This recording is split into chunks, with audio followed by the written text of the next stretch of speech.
Прво, неизмерна е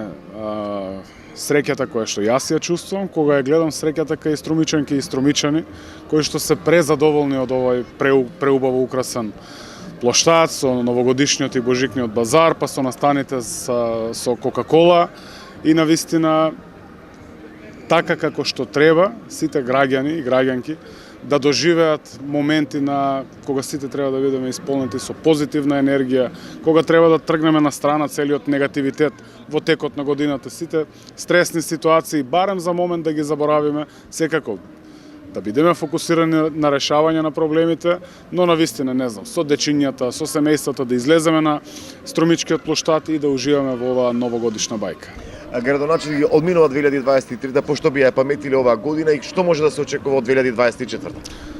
Би ја паметил по многу убави работи, по многу реализирани капитални проекти, по новите булевари, по најубавото новогодишно украсување до сега. Секако би ја паметил и по предизвиците со кои што се соочуваме, а тоа е загадениот воздух пред се, нешто што ќе ни биде причина плюс да бидеме уште повеќе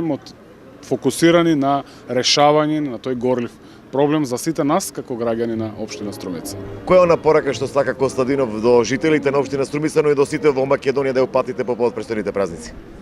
Да ми се здрави и живи, од Бога благословени, да останат позитивни во наредната 2024 година, да бидеме општествено одговорни, да ова важи за граѓаните на Струмица,